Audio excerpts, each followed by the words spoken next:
Insights with Terri Coots, a weekly look through the eyes of predictive astrologer Terri Coots.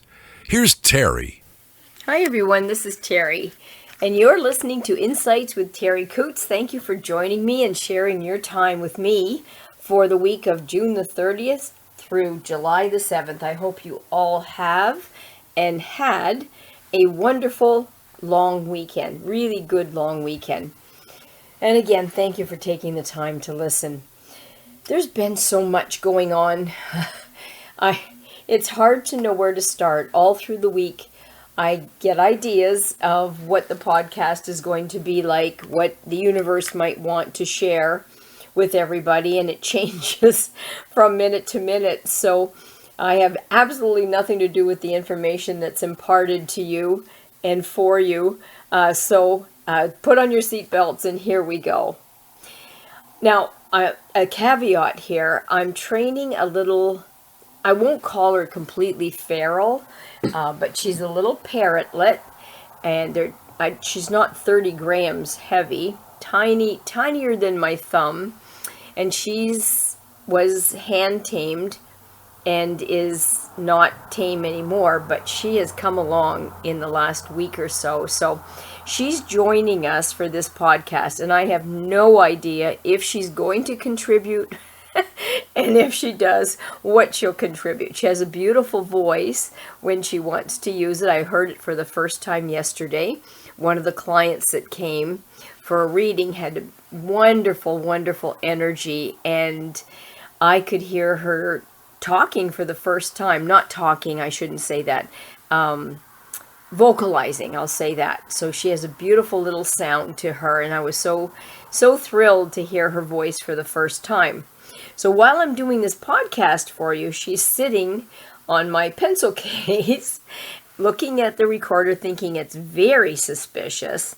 But at least she doesn't fly away from me thinking I'm this just giant that's going to eat her and kill her. So we're coming along. She helps me in the bathroom. She helps me do the dishes. She loves the dogs, which surprised me.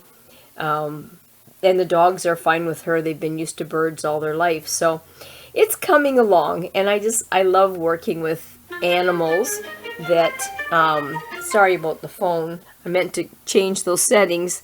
I apologize. I would love working with animals that are challenging, and to see the progress, how they start to learn to trust you, and you learn their body language and learn what they're trying to communicate, and you see them trying to identify you and learn you and what your habits are.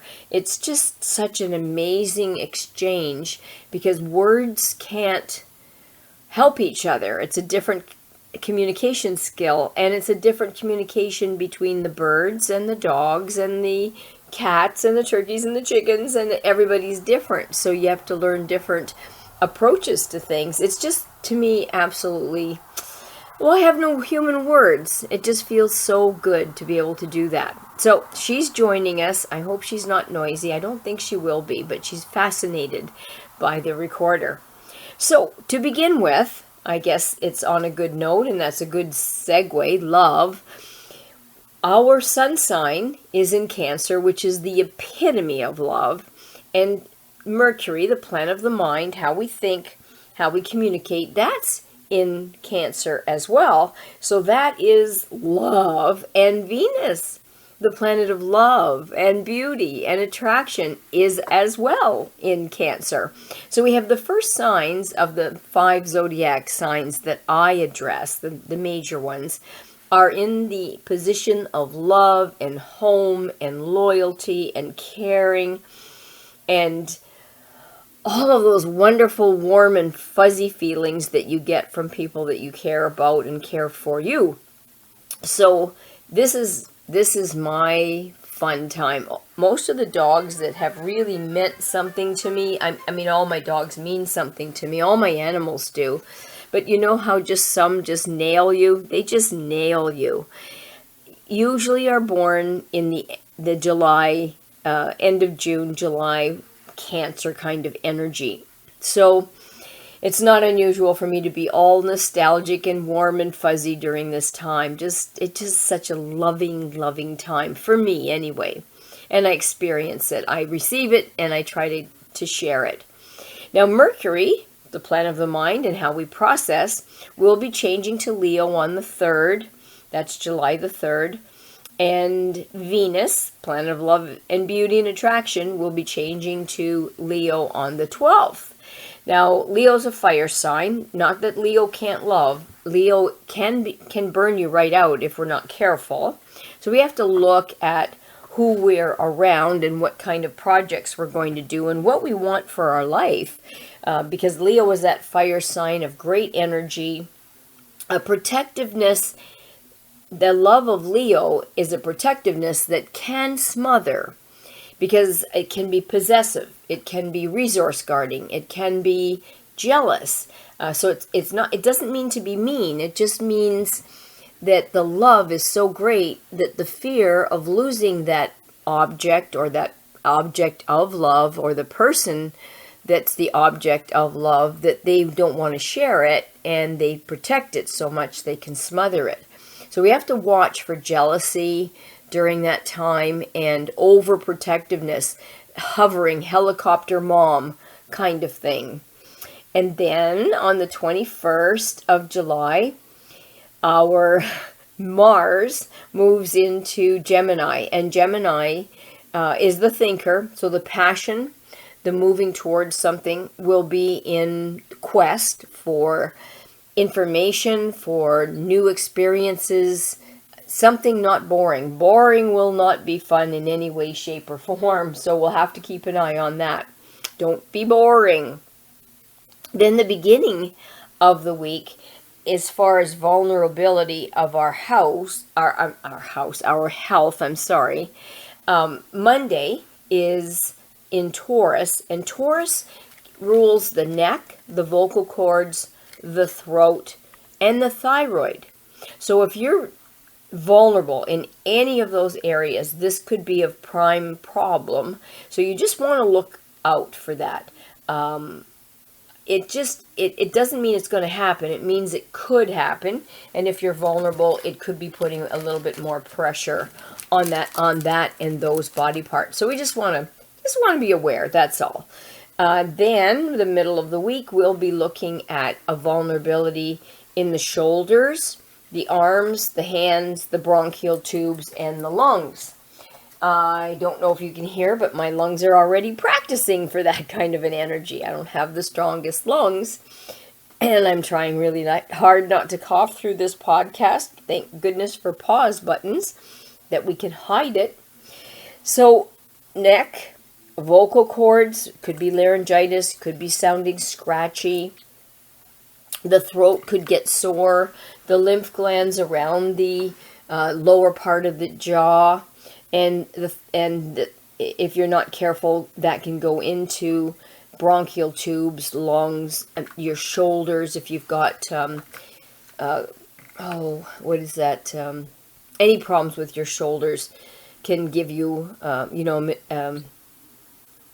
problem. So don't overstretch your shoulders. Don't put any don't put any stress on these body parts that don't need it.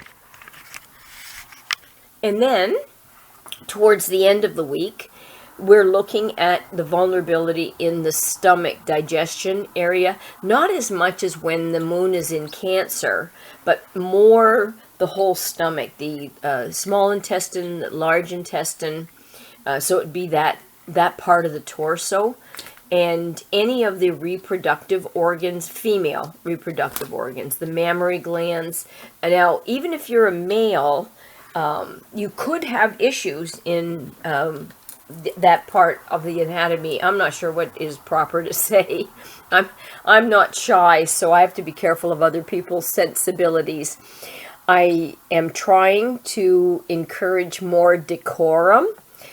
You know, I used to call it being politically correct, but now I'm looking at it as before we used to know how to be polite before Trump and before the gates of hell were opened up and we were allowed to say whatever we wanted to, no matter how offensive or how rude or how lying or insincere it was. And I would really and truly like to see us go back to that time of respect for each other and politeness and manners and decorum. So I guess I've made a full circle here. I was trained with manners by my grandmother and my mother. They had a sense of manners, a strong sense of manners, and that has left so many people in so many situations. So I guess I'd really like to see that come back. So Friday, this energy field will place a vulnerability in the torso part of our body, which would be the digestive part, the stomach.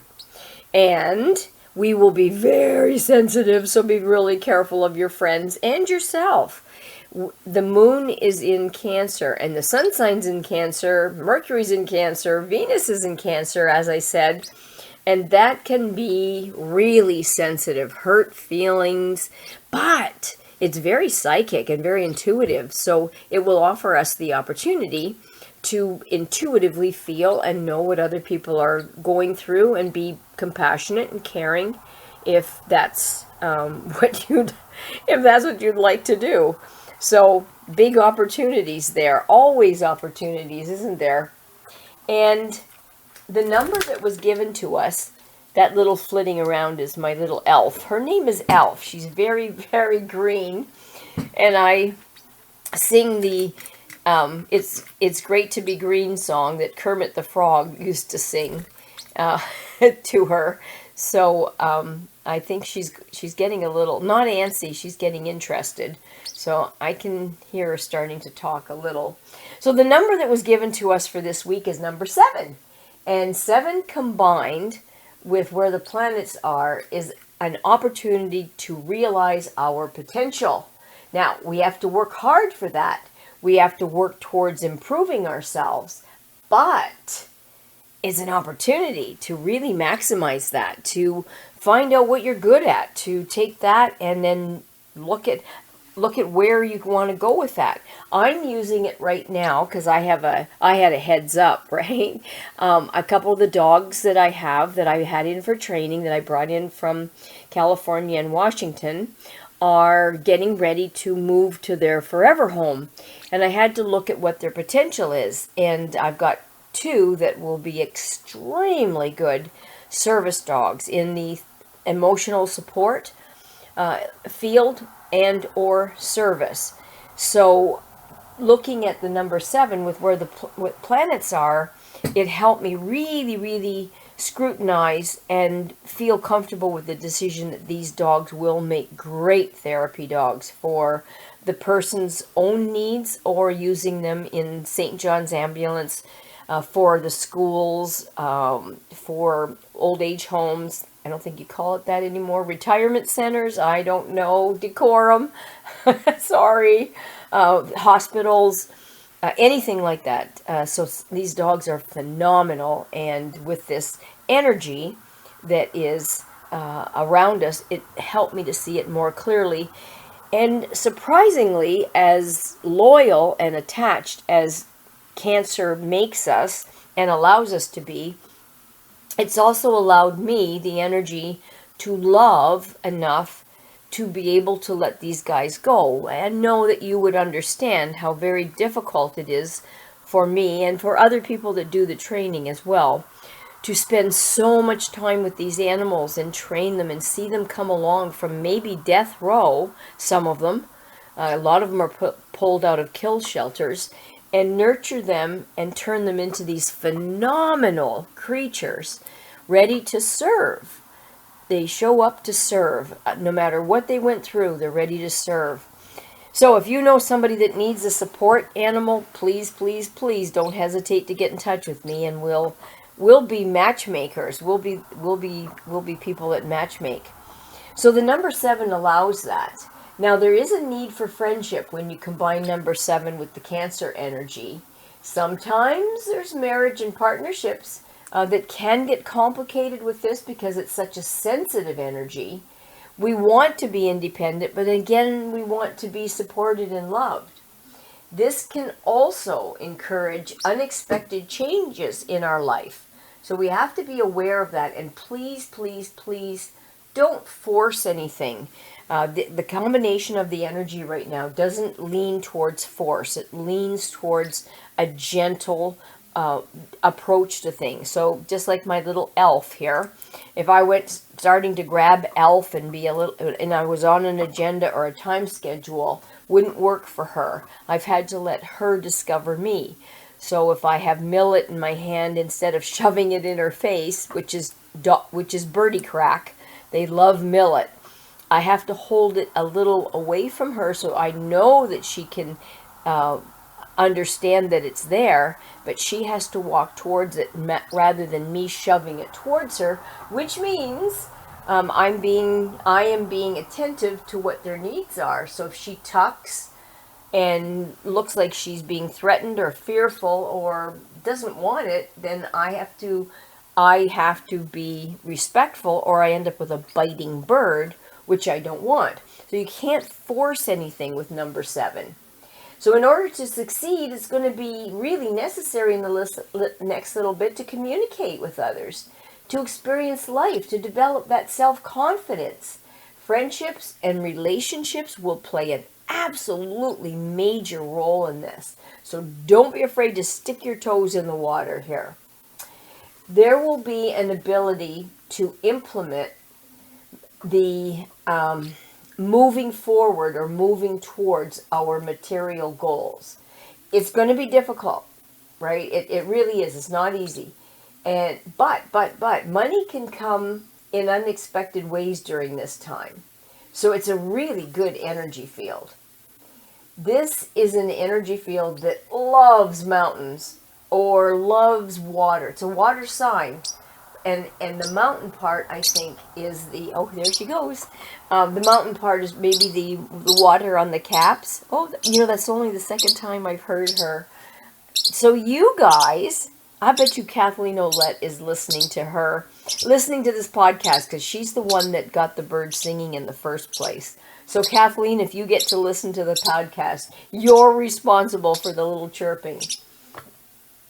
So number 7 allows for a really rich spiritual life. It really puts us in there. And then you take the water on the caps, maybe, of the mountains, because this is a water sign, allows for emotional and spiritual healing, and understands the talents that it takes to heal: physical, emotional, spiritual.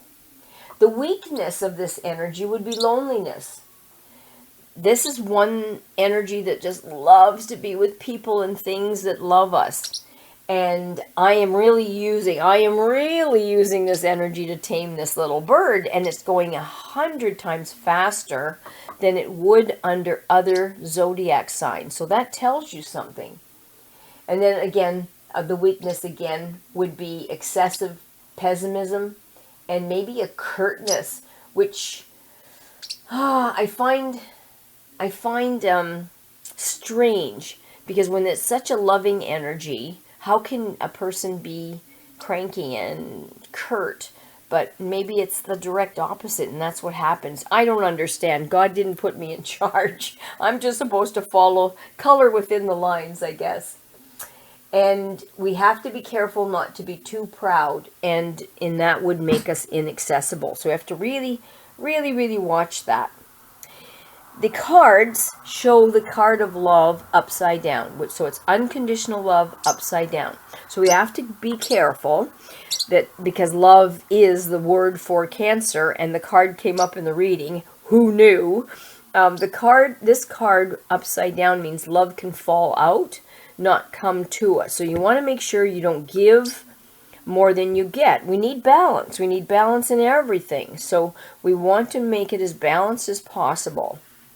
And then the 4 of Hearts came up. Like lots of emotional cards here, which is asking us to reevaluate, to emotionally reevaluate our position now, to look at where we are, where we want to go, what we want to do.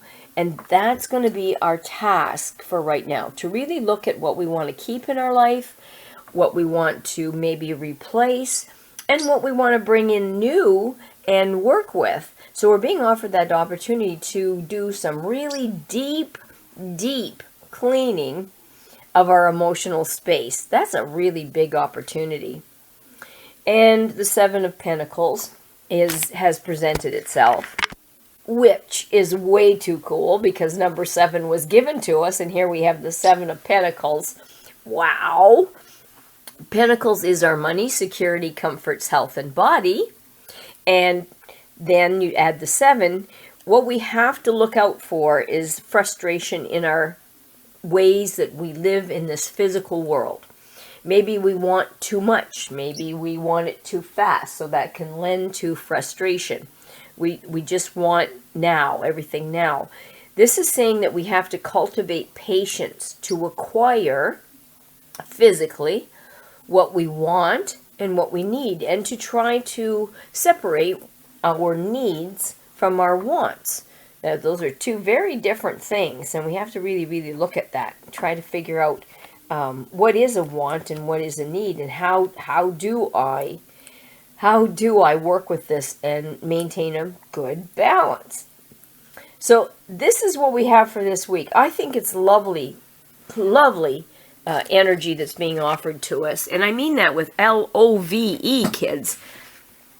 Just enjoy each other, care for each other, really maximize the ability to be with each other and enjoy that camaraderie with your friends, your family. It is really important to do that. And I do believe that energy goes floating around out there, and other people get to share that as well. And it becomes inspiring. It's kind of like if you spill mustard on something, it gets on everything. It's amazing how a drop of mustard can go everywhere. And that's what love can do. That drop of love can go just everywhere. So spread it around. Just spread it around. Kindness and love.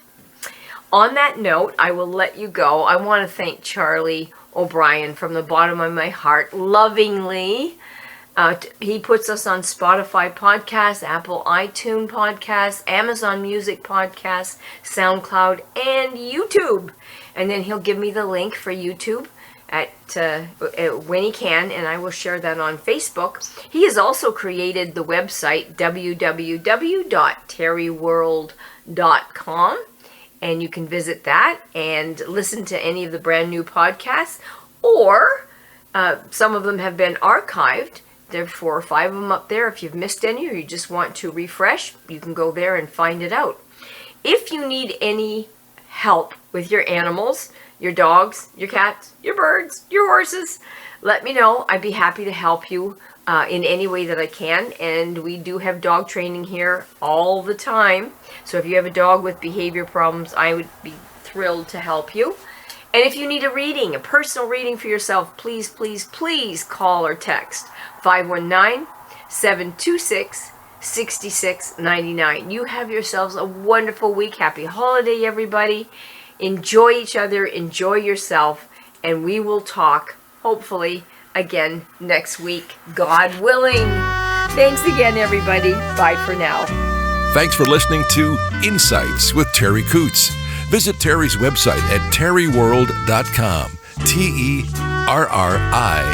world.com.